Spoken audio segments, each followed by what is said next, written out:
Hello, everyone. Welcome to the TC Lifestyle Fit Podcast. I'm your host, Tim TC Collins. This video is specifically for parents and coaches of youth athletes who are going through the process of developing for sport and life in general. This will provide an accurate assessment of what steps are necessary to prepare your youth athlete to be successful in their respective environment. So we're going to observe the long-term athlete development model, which is my favorite. It was created by the Canadians actually decades ago, and it gives you a fresh or clear perspective on the necessary steps that'll help a young person develop into their genetic potential as an athlete. So let's go through these steps here. Number one is active start. And keep in mind here, parents, coaches, it's imperative that we go through the process and we don't skip any steps. So active start typically means between the ages of 0 and 6, you want your kid to focus on unstructured play. Get them to the park, get them to an open field. Let them learn how to kick a ball around. Let them learn how to catch a ball, climb, crawl. These are all important skills that are going to essentially enhance their neuromuscular efficiency. Then once we get to about this second stage here, which is called fundamentals, that's between the ages of 6 and 9 years old. Take action on helping them develop their ABCs. Now, what are the ABCs? ABCs means agility, balance, and coordination. I've noticed a lot as a coach, we get to high school, some kids lack these skills. And before you can go to these next steps here, I'm getting ready to show you, everyone needs a foundation on how to move properly. So that's starting with some unstructured play, learning agility, balance, coordination, which are all physical skills that teach a human being how to move, stop, and go properly under control. So number one and number two, let's focus on the ABCs. All right, number three is learning how to train. One of the most critical phases of a youth athlete's life, of a human being's life. Learning to train, ages 9 to 12. So what is training exactly? There's particularly 5 different physical skills, and this actually goes into training to train as well, which is step number 4, stages 12 to 6. This is the preparatory stage, and right here, number 4 is the execution stage. So what skills are we working on primarily? We're working on speed, stamina, strength, suppleness, and skill. So what is skill? So if you have a soccer player, they need to become proficient at skills that pertain to the sport of soccer. If you have a basketball player, football player, hockey player, they need to start taking action on executing skills that correlate specifically with the sport they are participating in. Now, kids are changing on a neurological level, biological level, genetic level, quickly between this time, 9 and 16 years old. And with those changes, there is so much opportunity as a coach and as a parent to help your kids get more or become more engaged with those physical skills, because they are more receptive to developing those aspects of their physical nature during this time period. So we don't start doing the strength work and the speed and stamina early on, active start and fundamentals. We don't need to take action on those skills until we get right here, learning how to train and training to train.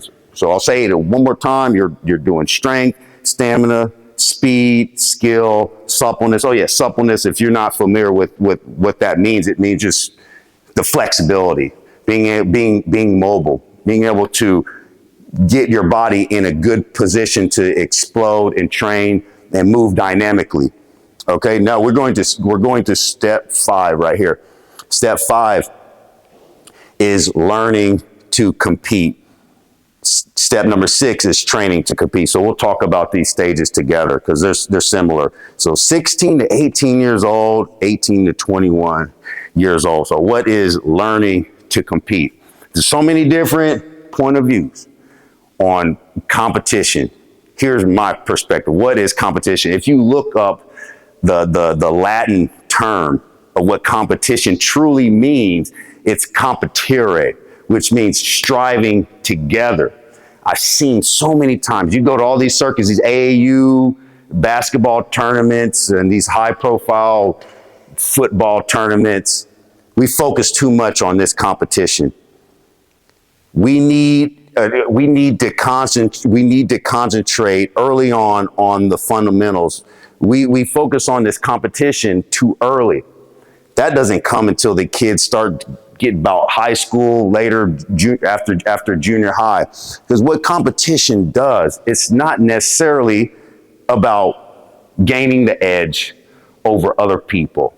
It's about learning how to bring the best out of yourself and bring the best out of your teammates. If you as a coach or a parent can teach your youth athlete those important social skills early on, it will take them so far, not just in sports, but in their life in general. And I want you to also keep in mind, a person or an athlete does not rise to the level of competition. They sink to their level of training. So we cannot afford to miss any steps.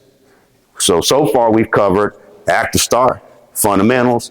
We're learning how to training to train, learning to compete, and training to compete, which is striving together. Teamwork is what we need to focus on at this stage. So what's next? Learning how to win and training how to win. Now that usually starts in our 20s, and to be realistic, not everyone gets to this level, and that's okay. I've worked with so many youths, and I have a daughter who was in sports. She went through all these stages. We didn't skip any steps, and she decided that, competing and winning, that's not for her. But she still works out and has a great time, and she's keeping her body healthy.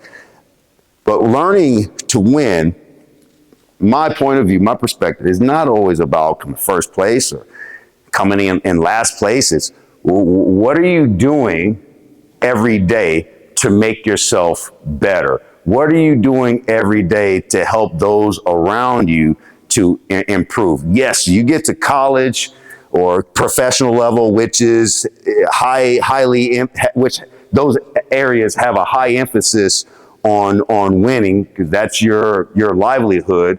If you can shift your mindset away from just necessarily trying to dominate over other people, and dominate on your gift, dominate on your skill set, dominate on the opportunities that exist between you and your teammates, that's where you get the sweet victories. That's where you get the win, okay? So lastly, we have active for life. What does active for life mean? That's I put any stage here. So you could be a 14-year-old who decides that you don't want to train to compete or to win, and you just want to stay healthy. Maybe you're 60 years old or 70 years old, and you found a group at your local YMCA who plays pickleball or rec basketball. Find an activity that's fun, enjoyable, and that you can maintain for the rest of your life. We need to do a more optimal job preparing our kids to succeed. If you notice, there's been significant increase of kids tearing their MCL, their ACL, or mentally and emotionally burning out because of the pressure they're getting too early on to compete and to win when they're only 6 years old or 9 years old. That concept doesn't get introduced until later in life. I guarantee you, if you follow these steps, your youth athlete will be successful, and they will go above and beyond the playing field. So I love you all. Make sure you like this video, share this video, subscribe to the TC Lifestyle Fit YouTube channel. Flex those muscles, and remember, every day equals A. Give your best effort. Keep moving forward, never going backwards. I will see you soon.